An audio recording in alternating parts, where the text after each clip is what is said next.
Hello guys, welcome to my channel.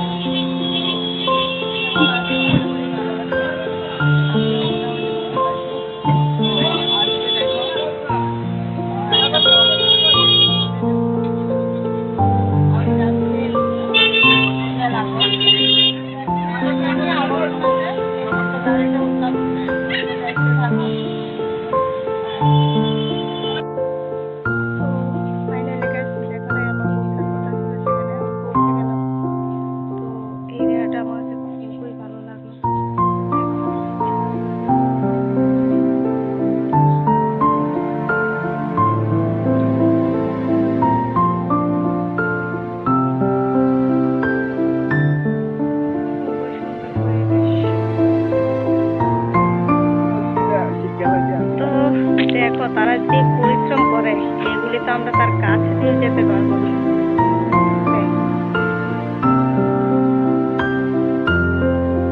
দাদা, এই কাজগুলো কি তুমি সবসময় করো? 12 মাস। আর কিছু করনি? পরিশ্রম কেমন হয় এর মধ্যে? তোমরা মাটি কই থেকে আনো? রুদ্রসাগর থেকে। দেখো কি পরিশ্রম।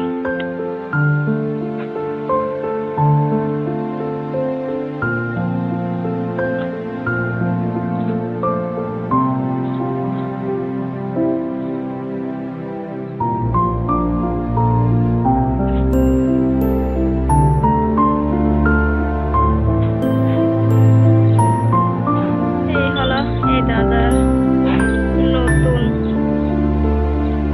স্টুডিও উদ্বোধন হয়নি এখনো, তো তার আগে আমি আসলাম, তো তোমাদেরও শেয়ার করছি।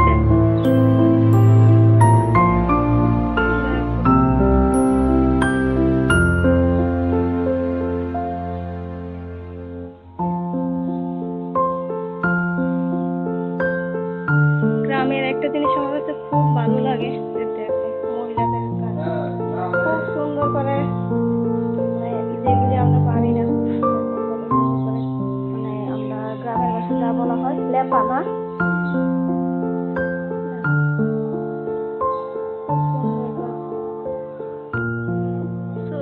দেখো দাদার বাড়িতে মূর্তিগুলি আগেই বানিয়ে রেডি করে রেখেছে। এগুলি কালার হয়নি, জাস্ট সাজে থেকে উঠিয়ে স্টকে রেখে দিলাম। যখন সিজন আসবে তখন ওইগুলি বার্নিশ করে তারপর কালার করে তারপর বাজারে উঠাবে, বা যারা হোলসেলে নিতে চায় এখান থেকে নিয়ে নেয়।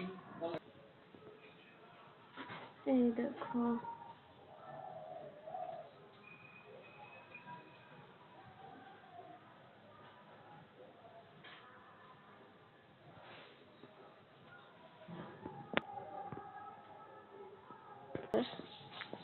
এই হলো, দেখো তাদের মাটিগুলি বানিয়ে এই জায়গায় জড়ো করলো,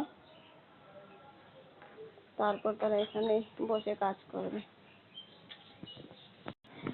এখানে দেখো আরো প্রচুর মূর্তি।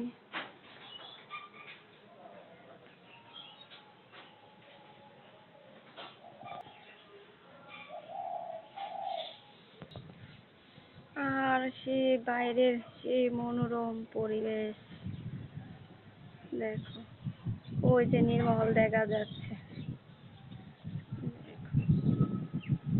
কত সুন্দর পরিবেশ, চারিদিকে এখন সবুজ হয়ে উঠছে।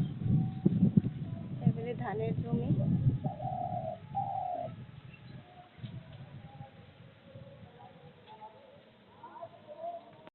এই মূর্তি দিয়ে ব্যস্ত আছো, ঠিক আছে? তো তোমরা বছরে মনে করো কত? মোটামুটি আমরা বছরে 10-15 লাখ টাকা না, 10-15 লাখ টাকা না? আমরা লোক আছে মনে হয় 5জন, আমরা টোটালি 8জন 10জন লোকের মতো কাজ করতেছে। আর যারা আমার অডিয়েন্সরা আছে, ঠিক আছে, আমার ফ্রেন্ডরা আছে, তো তারা যদি চায় যে তোমার থেকে আমরা, তোমার মেলাঘর থেকে কিন্তু আমরা আগরতলা প্রচুর মূর্তি যা, তো অনেকে আছে যে তোমরা ঠিকানা জানে না, তো তোমার ঠিকানাটা যদি একটু দিয়া দাও। ঠিকানাটা তো দিমুই দো, ঠিক আছে, ঠিকানা কিন্তু না না, এটা আমি ভিডিওতে। আমি যে যে মার্কেটে মাল দেই, এই মার্কেটে মাল হইতো না, হুম, বুঝলি? আমি ধরুন এক এক জায়গা market আমি- 2 জনের আমি মাল দিই না, আচ্ছা বুঝলি?